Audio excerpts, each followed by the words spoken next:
Welcome, everyone. My name is Kevin Mullins. I'm the Manager of Administration here at Honda of Canada Manufacturing. Before we begin, it's important that we pause to recognize the traditional territory where we stand today. This morning, we are joined by Lynn Dolan, who's the Deputy Warden for Simcoe County, and she'll lead us in the land acknowledgement.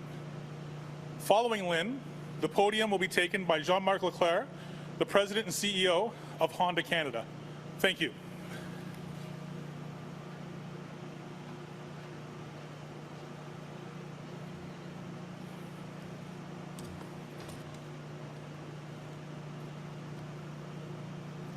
Hello, bonjour, Anine. On behalf of the County of Simcoe, it is an honour and privilege to take part in today's event and deliver the land acknowledgement. The County of Simcoe acknowledges that the land on which we gather today is the traditional territory of the Anishinaabe Nation, which includes the Ojibwe, the Odawa, and the Potawatomi nations, collectively known as the Three Fires Confederacy. We also acknowledge the Huron-Wendat, who occupied these lands prior to the middle of the 17th century. We embrace the enduring presence of the Indigenous peoples of this region, including the Chippewa Tri-Council First Nations, comprised of Beausoleil First Nation, to the Chippewas of Rama, and the Georgina Island First Nation. We would also like to recognize the diverse Métis and Inuit communities within our region. The County of Simcoe is dedicated to honouring Indigenous history and culture and committed to coming together to heal, create future prosperity, respect and understanding in all of our communities. Thank you. Merci. Miigwech.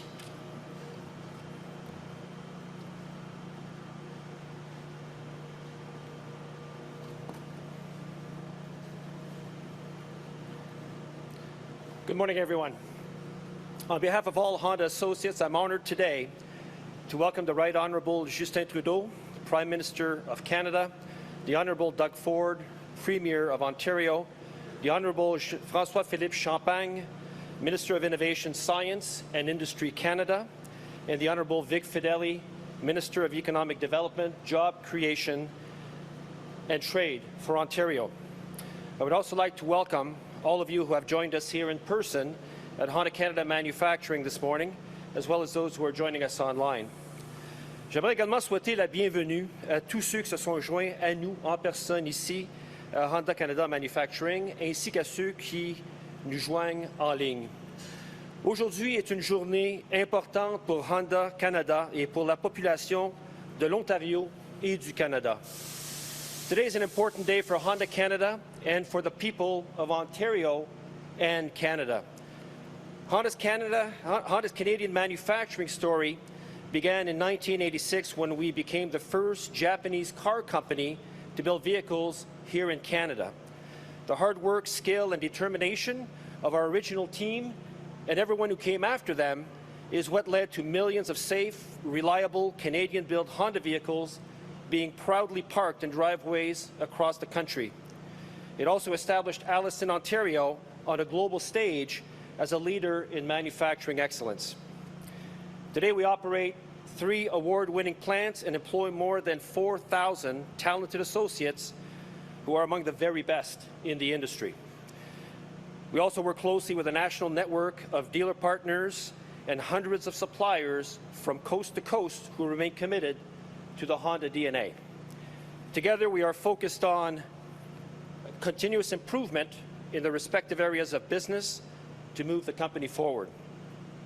Now, just a short walk from here, our associates build the 2022 Honda Civic, a vehicle recently named both Canadian Car of the Year and North American Car of the Year. And for the last 24 years, it has been the top-selling car in Canada, earning countless awards here and around the globe. Behind me, our gifted team builds another celebrated vehicle, the Honda CR-V, a class-leading crossover that is the definition of safety, convenience, and fuel economy. And I'm proud to tell you that later this year, the 2 millionth CR-V will roll out of this plant. And around the same time, Honda will reach the milestone of having built the 10 millionth vehicle in Ontario. HCM is all about Canadians building cars for Canadians, and that brings me to the reason why we are here today. In partnership with the Government of Canada and the Government of Ontario, we are excited to announce our plan to invest a total of $1.38 billion over 6 years to upgrade our manufacturing plants, which will pave the way for HCM to play a pivotal role in Honda's electrified future. Today's announcement brings our total Canadian facilities investment to more than $6.5 billion, and we deliver new innovative technologies, processes, supply chain enhancements, as well as vehicle research and development programs. These investments will strengthen our position as a world-class manufacturer while contributing to the success of Canadian suppliers that we rely on for over $3 billion of goods and services every year.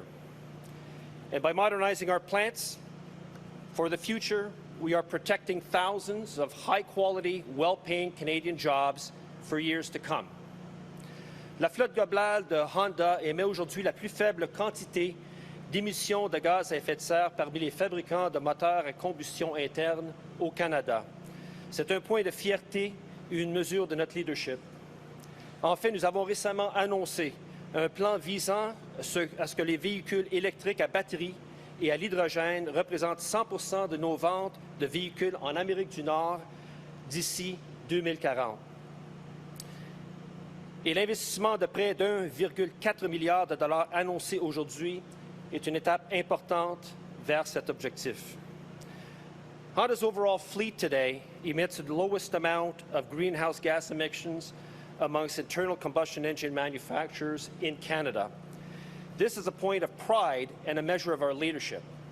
In fact, we recently announced a plan to have battery electric and fuel cell vehicles represent 100% of our North American sales by 2040. And the nearly $1.4 billion investment announced today is an important step toward that goal. Indeed, the critical work of retooling our plant has already begun. HCM has been given the important designation of North American lead plant for the all-new 2023 CR-V hybrid, which will begin mass production in early fall. Our plan is to introduce hybrid powertrains to all our volume models as we progress towards our intensified electrification objectives. This is an important step in reducing our greenhouse gas emissions today and advancing Honda's global ambitions of realizing carbon neutrality for our entire business, including products and operations, by 2050. Finally, I want to recognize those who hold the key to our success, our associates. They build great cars and trucks, but perhaps more importantly, they have built HCM's reputation for manufacturing excellence globally, and that led to the Canadian investment announced here today. And in closing, I would like to once again thank Prime Minister Trudeau, Premier Ford, Minister Champagne, and Minister Fedeli for their ongoing support of Honda and the Canadian automotive industry. I will now invite Prime Minister Trudeau to the podium to give his remarks. Thank you.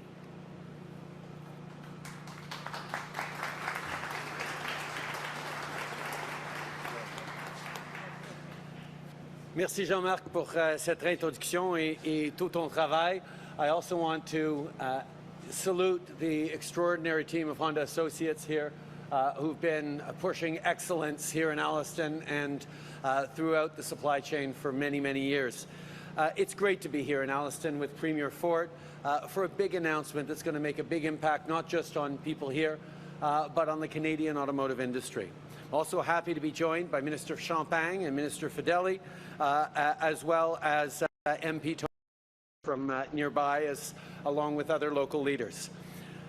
We're announcing great news today that is going to secure thousands of good middle-class jobs across southern Ontario and build a strong, sustainable economy. La création de bons emplois est toujours une priorité pour notre gouvernement. On avait promis de rétablir l'emploi à son niveau d'avant la pandémie, et on travaille fort pour y arriver. In February, Canada added 337,000 jobs And we've now recovered 112% of the jobs lost, with unemployment at its lowest rate since before the pandemic started. Canada is having one of the strongest economic recoveries on record, but we need to make sure that that recovery is sustainable and it creates good jobs and indeed good careers into the future. And that means understanding where the world is going and celebrating the fact that Honda sees that and sees Canada and Canadians as essential partners in moving forward that way. For decades, the automotive sector has helped Canada's economy grow and provided those good, high-paying jobs and careers. It also has helped build strong communities like right here in Alliston and around. Now, as we build a cleaner future, the automotive sector is a key partner in powering the way forward. Our auto workers have the expertise and skills to build low-emission vehicles, and we're here to support them. Today, we're pleased to partner with Honda and the Government of Ontario to upgrade Honda's Alliston production lines so that they can make hybrid electric models of their CR-V. The federal government is making a $131.6 million contribution as part of Honda Canada's nearly $1.4 billion investment. This will support thousands of jobs here at Honda in Alliston, but thousands more jobs in the local economy and across the Canadian supply chain. It means clean, affordable vehicles for Canadians, but also cleaner air for us all and for future generations in our communities. Aujourd'hui, on investit dans les travailleurs et dans nos communautés. Ensemble, on propulse l'industrie automobile canadienne vers l'avenir. We are continually demonstrating that we get how to position Canada and the Canadian economy and Canadians as ready to benefit from the cleaner economy, from the lower carbon future. That means, yes, better outcomes, cleaner air for our kids and our communities, but also better jobs and economic growth in ways that benefit us all. We're positioning Canada as a leader in low and zero-emission vehicle manufacturing. And doing so, we're building that stronger, cleaner future for all. It is now my pleasure to turn it over to Premier Ford. Doug.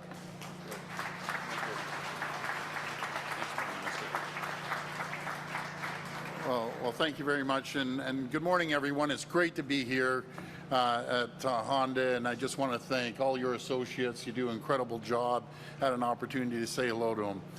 It's a privilege to be joined by Prime Minister and Minister Champagne, along with Minister Fedeli, along with a couple local MPPs, MPP Andrea Kanjan, our great Attorney General Doug Downey, and I want to give a shout out to Mayor Dolan from Innisfil as well. I want to thank Jean-Marc and all the exceptional people here at Honda Canada for having us and for contributing the contributions they make every single day here in Ontario. Friends, our government has a plan for growing a stronger economy, an economy that works for everyone. It's a plan that is training more people for jobs in skilled trades. And it's a plan that will attract investment to create good jobs in our auto and manufacturing sectors. It's a plan that's connecting resources and industries in Northern Ontario to the future of clean steel and electric vehicles. And it's a plan that's building roads, bridges, and highways, expanding subways and public transit, and constructing more homes, all for a growing Ontario. Our plan is to build Ontario. As we know, no province has a prouder history of auto manufacturing than Ontario, dating back over 100 years. While all Ontarians are rightly proud of our automotive history, we should be even more excited by what the future holds.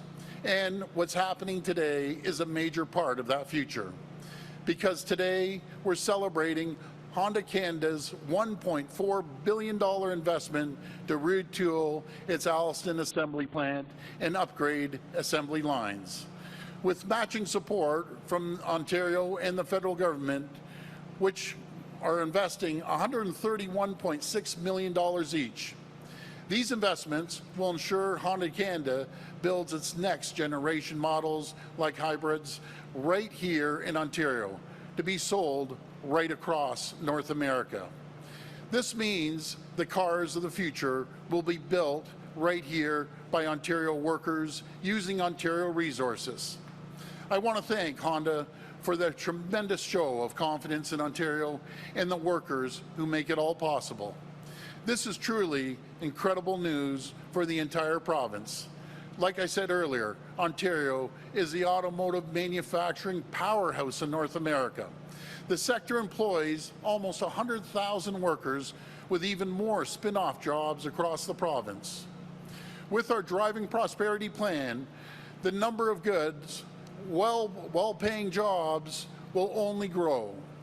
We made a promise to transform our auto sector by harnessing and unleashing homegrown innovation, building up Ontario-made supply chains, and leveraging our highly skilled workforce to fill the jobs of tomorrow. As we do, every region of Ontario will enjoy the economic benefits of these game-changing investments. Friends, our province has come so far, and we can't afford to go back to politics and no. Instead, your government is saying yes. Yes to investing in our communities, yes to good jobs for workers, and yes to another 100 years of being North American leaders in the auto manufacturing. Friends, let's say yes to a better and brighter future that the people of Ontario deserve. I want to thank you, and God bless the people of Ontario. Now I'll pass it over to Minister Champagne.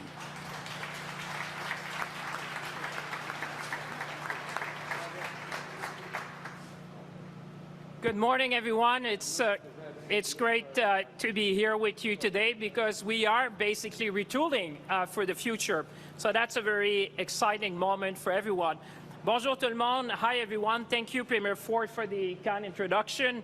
Thank you, Prime Minister, to be here this morning, and everyone who has joined us here today for this important announcement. And that includes, obviously, my colleague, Vic Fedeli, with whom we say we make things happen here in Ontario when we work together. But I want to acknowledge also the Mayor, the Warden, the MP, Tony, which is with us, and a number of MPPs. Colleagues, let me first offer special greetings to the more than 4,000 workers of the Honda plant here today, because it's thanks to the expertise, their talent, and their know-how that we are gathered here this morning. And I want to say thank you, because we could not be celebrating this great investment this morning without your work, and I really want to applaud you for the work that you've been doing. It's really thanks to people that are here this morning that we can stand here and celebrate this great announcement.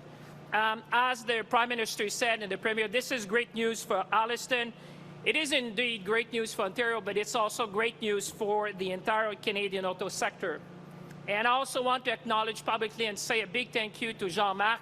Jean-Marc, I want to acknowledge your leadership, and I can make a promise to you. I won't be calling you as often over the weekend as I've done in the last 6 months. So you can say that to your family, because today we have achieved great milestones together, and it's thanks in great part to your leadership. Colleagues, everyone has seen that the auto manufacturing industry is a major part of our national economy, but also it's a critical sector for the jobs of today, but also of tomorrow. And the Prime Minister highlighted this very fact. And as consumer demand evolves, and we've seen it across the country, we can already see that the auto sector is undergoing a major transformation, a transformation towards cleaner and greener vehicles, and that's what you're going to see here in Alliston. And this is what you're going to see at this Honda plant, which is an award-winning plant within the Honda family. That's why we need to seize the moment. And this morning is really about seizing that moment. And that's why when I look around here today, I am convinced more than ever that Canada has the talent, and you've seen a number of people here on the line. The talent is here, but also that we have all the tools needed to be a world leader in manufacturing the cars of the future and be part of the green industrial transformation that we're seeing not only in Canada but around the world. And today, in my view, is another great example of what Canadians can accomplish when we work together and certainly be a key part of that green industrial transformation. Ce que vous voyez ici ce matin, c'est exactement ce qu'il faut faire, c'est-à-dire poser des actions stratégiques immédiates avec une vision à long terme. Le Canada se positionne déjà comme chef de file dans la production de véhicules à zéro ou faible émission, mais aussi comme un producteur de batteries en Amérique du Nord. Et grâce à la main-d'œuvre spécialisée, comme des gens qu'on a vus ce matin, de la main-d'œuvre talentueuse, et en plus de la proximité des ressources et des marchés, je peux dire que le Canada sera et est déjà un des leaders de l'industrie automobile de demain. Et aujourd'hui, ce qu'on démontre, c'est que nous avons les moyens de nos ambitions. With the production of some of the cleanest cars on the market, Honda is a good example of how the environment and the economy can work hand in hand. And that you've heard from our government and the Prime Minister. This morning is a great example. If people are wondering how can the environment can work together with industrial investment, well, this morning you're seeing a great example.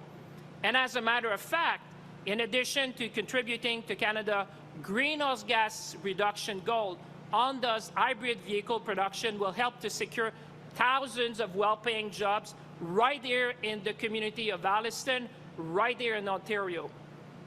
And we've seen it, and by investing in the transition of the auto industry, we know that these jobs are not only here for today or for the short term, but they are here for decades to come. And that's what's really important, because this morning, retooling is for the future, securing jobs not only for today, but for decades to come. And that will ensure as well the long-term success of the auto industry here in Canada. And let me just say in closing, my friends, to everyone here at the Honda plant and across Ontario and Canada, let's be ambitious. Let's seize the moment and let's take every opportunity like this morning to make sure that we can create here in Canada a strong and sustainable economy for the future of Canada. With that, ladies and gentlemen, it's my pleasure to introduce you to the Minister of Economic Development of Ontario, my dear friend, Vic Fedeli. Thank you, everyone.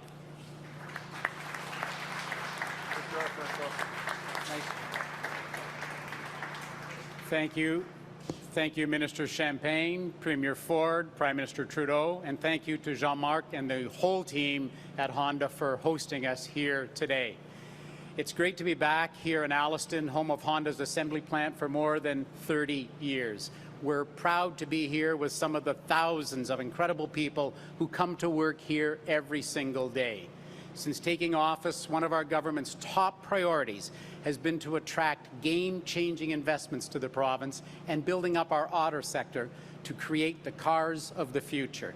Today's exciting announcement is another proof point of our commitment to the future of Ontario's automotive sector, which we announced last year in Phase 2 of Driving Prosperity, our plan for the future.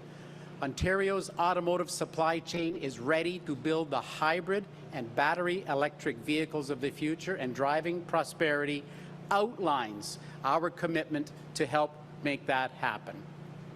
The retooling here of the Alliston plant is another sign of the hybrid and EV revolution taking hold in Ontario. Since taking office, we've taken an all-of-Ontario approach to making game-changing investments that support our auto sector and communities with deep roots in manufacturing.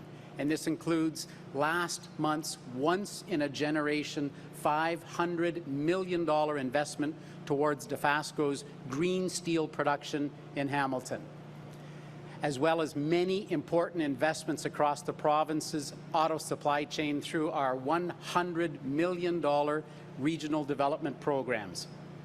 And now we can proudly add Honda Canada's retooling of its Alliston plant to that growing list of future-forward investments in our auto sector and its workers. This nearly $1.4 billion project, with the support of more than $131 million from the province of Ontario and the federal government, will manufacture the company's next-generation models, including hybrid versions built in Ontario and sold across North America. It's a major turning point for Honda and for Ontario, and our government is proud to play a leading role. From day one, our government's plan has been to unleash Ontario, our economic potential, to attract investment by making the province an attractive place to do business once again. Through our strong Open for Business mandate, we have taken decisive steps to lower taxes, reduce electricity costs, and cut red tape. And this has reduced the cost of doing business in Ontario by nearly $7 billion a year, each and every year. Honda's investment demonstrates that our plan is working and helps secure Ontario as the engine of Canada's economy as we reposition our auto sector and broader supply chains in the global shift to hybrid, EV, and EV battery production. We're grateful to the whole team here at Honda for this investment you're making in the economy of the future and to the hardworking people across Ontario's automotive sector. Thank you very much, and we'll ask the Prime Minister to return to the podium.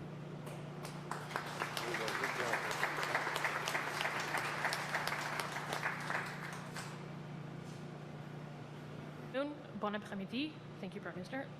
We have 20 minutes for questions. Nous avons 20 minutes pour des questions with a limit of one question, one follow-up per reporter. If you can identify your outlet and your name before you ask your question, we will go to the first question.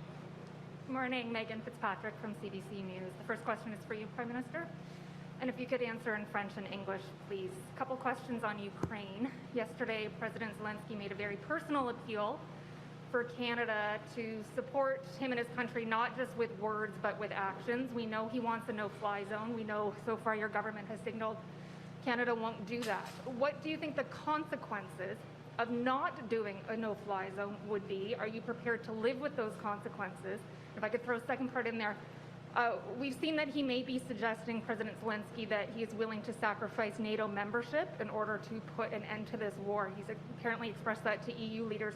Have you heard that from President Zelensky? Given that Canada sponsored Ukraine's membership, what would you think of that, if indeed that's true? First of all, we are all continually horrified by the terrible images we're seeing coming out of Ukraine.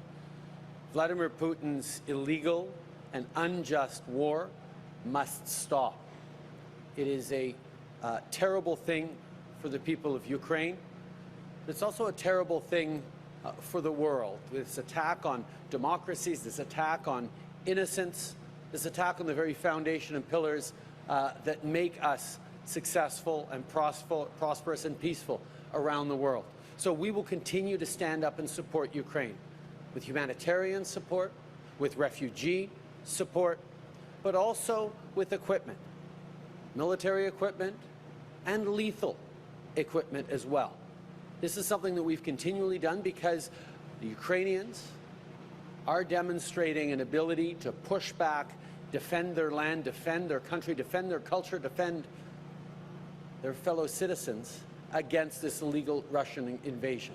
We've continually said we're ready to do more, and we're working every day to support more, but there are, as you point out, large conversations going on around NATO, and I will be going next week to the NATO's meeting in Brussels to further talk about the decisions we take as an alliance as to how to best support Ukraine and protect the lives of people in Ukraine and around the world.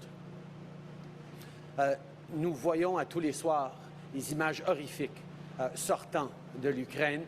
Cette guerre illégale et illégitime de Vladimir Poutine est inacceptable et en tant qu'alliés à l'OTAN, nous allons continuer d'être là pour appuyer nos amis en Ukraine avec de l'équipement. Le Canada, depuis le début, a été là avec de l'équipement militaire, incluant des armes et aussi de l'aide humanitaire et pour les réfugiés.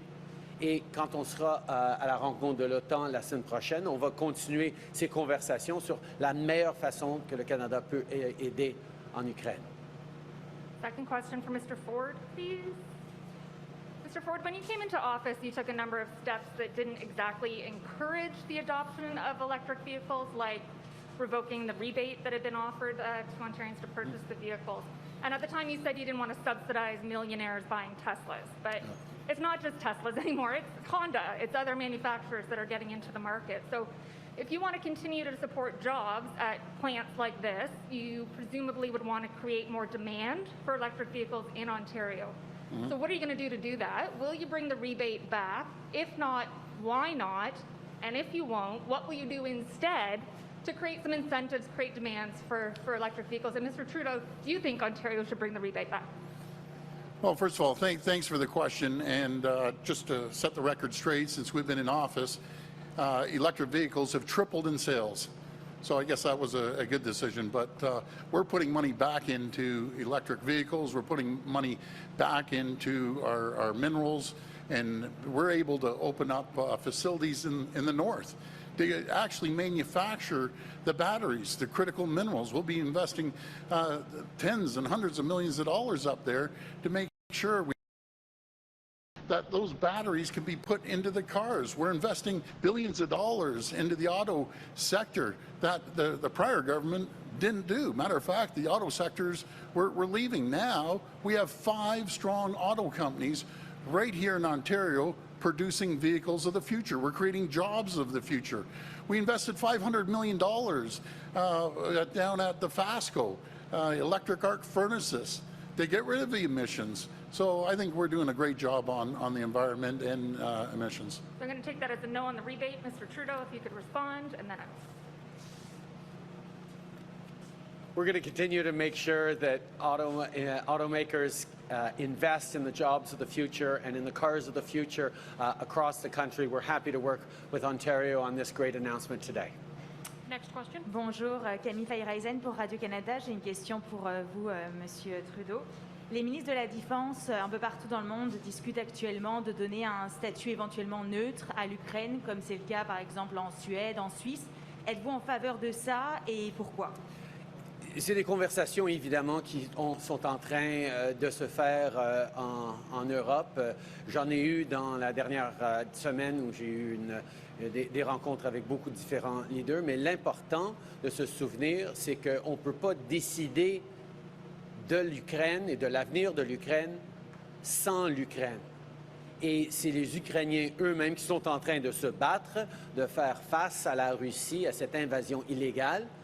Et ce doit être les Ukrainiens qui décident de leur avenir, de ce qu'ils sont prêts à négocier pour avoir la paix. On peut tous avoir des opinions sur les pistes possibles, mais ce doit être le président Zelensky et les Ukrainiens eux-mêmes qui décident qu'est-ce qu'ils veulent faire pour l'avenir. S'ils veulent continuer à se battre, on va être là pour les défendre.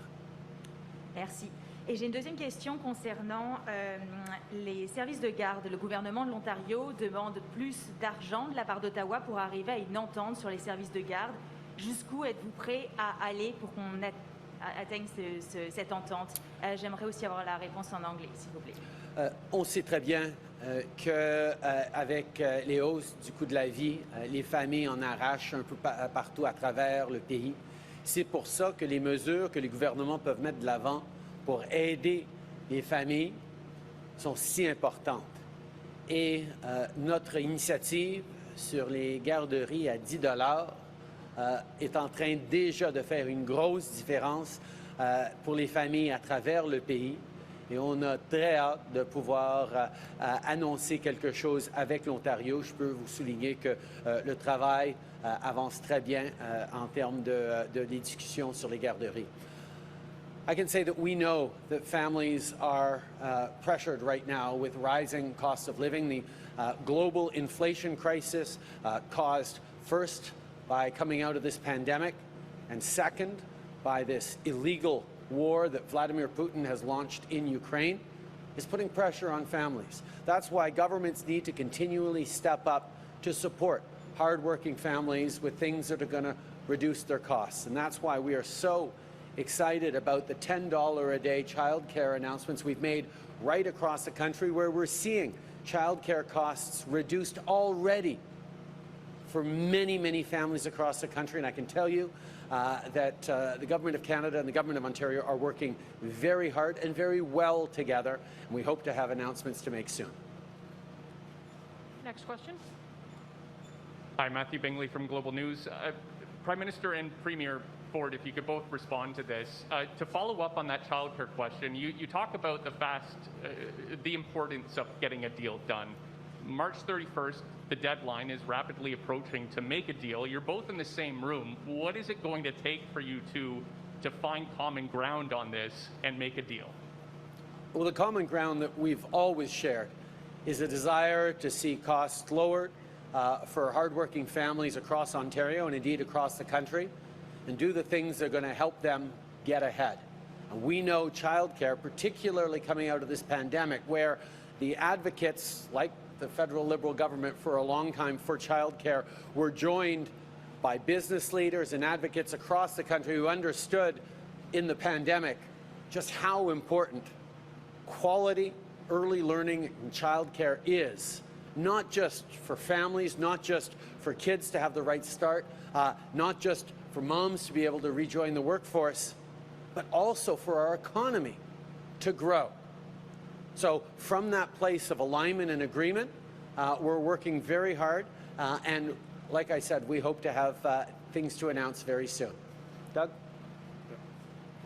Well, thank you for that question, and we're very, very close. As the Prime Minister said, our teams are working together on a daily basis, and we'll have a announcement very, very soon. But it's so important to make sure that we have affordable childcare for all families right across Ontario. We've created an environment to create 338,000 positions available across the province, and we want that opportunity for families to be able to go out there, have a great paying job, a job of the future right here at Honda or other locations. That's what our investments we're going to focus on. Premier, if I could follow up with you, Megan asked you about the incentives for EVs and getting people to drive them. You talked about how many more people are actually buying them. Yes. 3 times, I think you said. There is still the demand to actually charge these vehicles, and critics have really pointed out that there just isn't enough infrastructure out there to make sure that vehicles like the ones that will be built here are actually able to run at a longer distance. When is your government going to commit to expanding that infrastructure? Well, I'm glad you answered. You asked me that question. We're actually setting a record in Canada. We're putting $148 billion into infrastructure. We're building new roads. We're building new bridges. We're building the 413. The Bradford bypass would be instrumental to the people that work here in Alliston. We're actually leaving this facility to talk about renovating Stevenson Memorial Hospital just down the street. We're building new schools. So we're a government that is building. We're also putting chargers in every single en route right across the province. And as the market demands it, they'll continue putting the chargers throughout Ontario. But we're all about building the economy, also building broadband, which is absolutely critical across this province. We're putting $4.2 billion towards broadband again. So we're a government that believes in infrastructure and will continue to be building. Next question. Hi, Prime Minister. Alison Jones with the Canadian Press. I wanted to follow up on Megan's first question about Ukraine. If a no-fly zone is off the table, will Canada meet Zelensky's other demands, such as sending more weapons to Ukraine and sanctioning everyone who supports the Putin regime? Every single week, we've announced more specialized equipment, more lethal aid going to Ukraine. We stepped up among the early partners with shipments of arms to Ukraine. But even before that, we've been part of leading an Operation Unifier, which has trained up 33,000 Ukrainian military personnel over the past number of years that has contributed to their ability to stand so strong against the Russian invaders right now. So Canada has been a friend. We've continued to deliver on equipment, including highly specialized equipment for drones. We're going to continue to be there for President Zelensky and for Ukrainians, and we're going to continue to bring the voice of Ukraine and advocacy for more support for Ukraine to that NATO meeting next week. And as well, will Canada send chartered flights to those Ukrainians who apply to come to Canada through the expedited temporary visa process? As we know, there is a huge need for humanitarian support, which includes refugee support. When I was in Warsaw last week, I met with wives and children who were very worried about their husbands left behind. And I've heard from a lot of Ukrainians that they don't want to go too far from Ukraine right now. That's why many of them are staying in Poland. But we have put in place measures for anyone who wants to come to Canada, and not automatically permanently if they only want to come until the war is over. We've given a 2-year special processing that will not just be a tourist visa, but allow them to live and work and find some stability for as long as the war could take. We are going to be opening applications for that 2-week processing extremely soon, and we will respond to the demand. If there is sufficient demand that requires us to do more, like sending airlift, we will look at that. We're always ready to do more. We will do whatever we can to do as much as we can to get as many Ukrainians to Canada as quickly as possible, because Canadians are eager to help, to support, to do their part, to welcome families fleeing violence across the country, and we will make sure that they're able to do that. Hi, Prime Minister. Heather Butts with CTV News. I just want to ask you another follow-up on Ukraine in terms of specifics and specific aid here. Today, U.S. President Joe Biden is set to announce a fresh round of military aid for Ukraine, valued at $1 billion, but so far Canada has only given around $33 million worth of military aid to Ukraine. President Zelensky was clear yesterday in the House that he needs more weapons, so why hasn't Canada given more military aid to Ukraine, such as our allies? We've actually stepped up, like I said, on highly specialized equipment. That was the top ask during one of my conversations with President Zelensky a couple of weeks ago for the drones that they're using. We're going to continue to get as much equipment as we have that they can use as possible. The challenging supply lines, getting things into Ukraine, are an issue that all of NATO is facing right now. But we're going to continue to be there with as much help as we can possibly give, because Ukrainians are not just fighting heroically to protect Ukraine. They're also standing up for the values that we all fight and respect and underpin our societies and our democracies. Thank you. If you could maybe comment on the difference, quite a difference, between the U.S. aid and ours. But my follow-up also is the core ask of President Zelensky's speech yesterday was for Canada and Western allies to enforce a no-fly zone over Ukraine. You've said before, we know that's something Canada is not interested in doing, but was there anything that Mr. Zelensky said yesterday in his powerful speech that made you reconsider that position? This is an extraordinarily difficult issue, because we see the impact of the bombs and the cruise missiles falling on hospitals, on schools, on Ukrainian civilians. It is heartbreaking to see these images every day of Vladimir Putin's violence against innocents across Ukraine.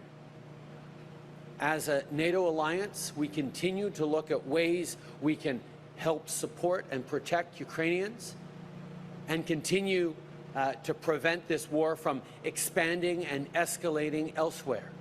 These are heartbreaking decisions and choices that we have to make, and I can assure you that NATO is constantly talking about what more we can do, what solutions we can bring. We'll highlight, however, that in the early days of the conflict, the Ukrainians were far more successful than the Russians expected at shooting down Russian aircraft.